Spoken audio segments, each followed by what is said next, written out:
Unlike Liverpool, we're going to move straight on to them because you watched them beat Real Madrid on Soccer Special last night. Was it a case of Real Madrid just not being great, or actually, in fact, Liverpool just being super impressive?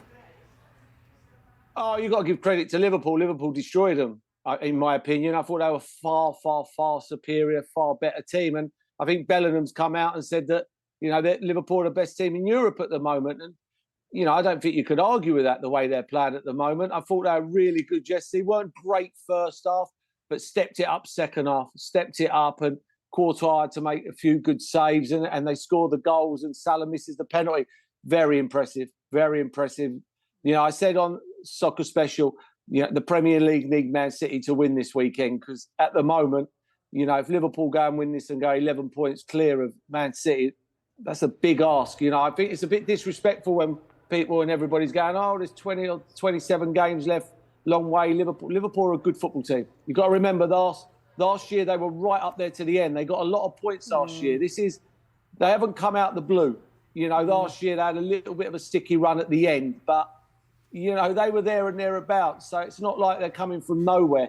So I think people need to start paying attention to this Liverpool team, and teams need to start beating them, and other teams need to get on runs, because I think they're spread eagle this, and they could run away with this league title very soon.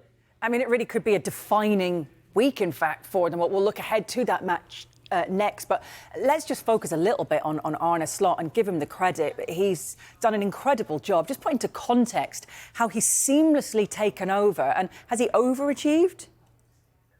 You know what I like about him more than anything is he's come in. It wasn't a broken machine. It wasn't much wrong, and he's come in and gone, you know what? Why would you try and fix something that isn't broken? And he's just gone with it. He's gone with it, really, in my opinion. He's not changed anything. Usually managers come into clubs after a massive successful manager's been there, and they go, you know what? He can go. I'll bring my 3 players in that ain't going to be better than the 3 that they're letting go.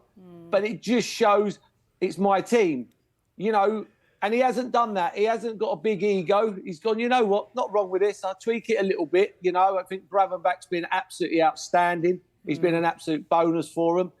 But bar that, he's just controlled it a little bit more. But he hasn't changed the team. The team's virtually the same as what it was when Klopp was there. So fair play to the manager. A lot of managers would have come in and, started changing it a bit so people can't say, oh, this is Klopp's team.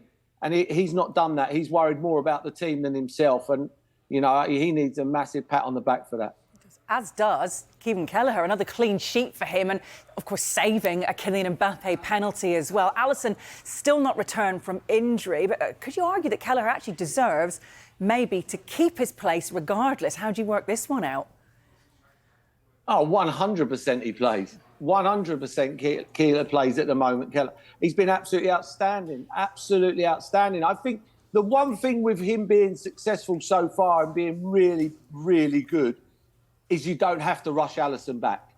And I think that's another big advantage for Liverpool. If he wasn't playing well, Keeler, you would go, right, we need to get Alisson back quickly, get him back, and you rush him back and he gets injured again.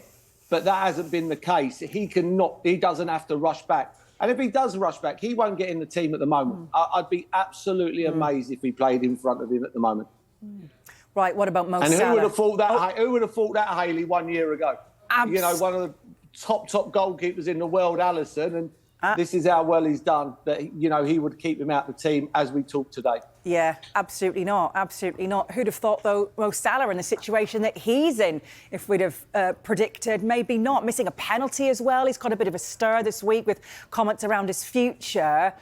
More out than in, he said. I mean, he was asked a question and he answered, honestly, didn't he? Jamie Carragher labelled it actually a bit selfish. Where do you stand on it? Do Liverpool need to be doing all they can to keep him? You know what? I find it really strange that a player of Salah's calibre and Van Dijk's and Trent Alexander's contracts run out in 6 months' time. How that has ever been allowed to happen is just beyond a joke, in my opinion. In football terms, it's criminal. In football terms, it's criminal how them three's contract are going to be down to 6 months and could sign for anybody in January if they want. That worries me. Salah won. I think Liverpool are right what they're doing.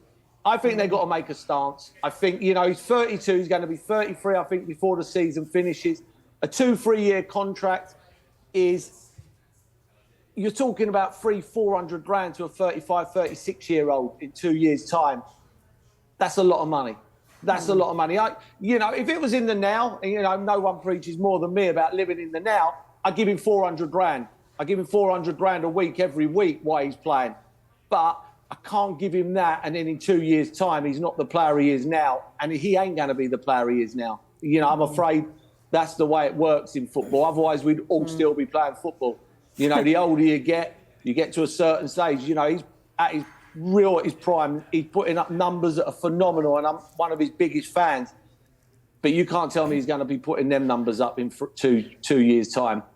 And I know people, and I hear people say to me, yeah, but Liverpool have to go and buy someone and pay them more than, it's going to cost them more to buy someone than what they're going to have to give Salah.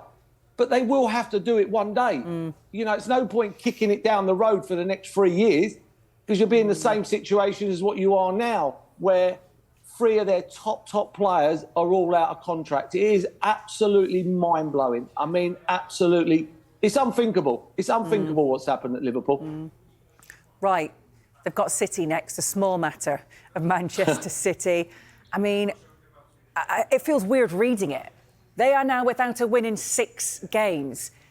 I mean, how much of a must-win is this for City? I think it's got down to a must-not-lose game at the moment. I think the position they're in, Hayley, I think it's a must-not-lose game. I think they've got to start from somewhere again. The way they're not playing like this. They're on a bad run.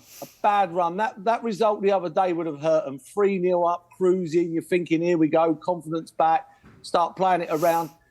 That would hurt. To go to Liverpool, it's a must-not-lose game. I think if it gets to 11 points, Hayley, and that means if Man City won their next 15 football matches, and you can't see them doing that at the moment. You can't, especially if they lost to Liverpool as well.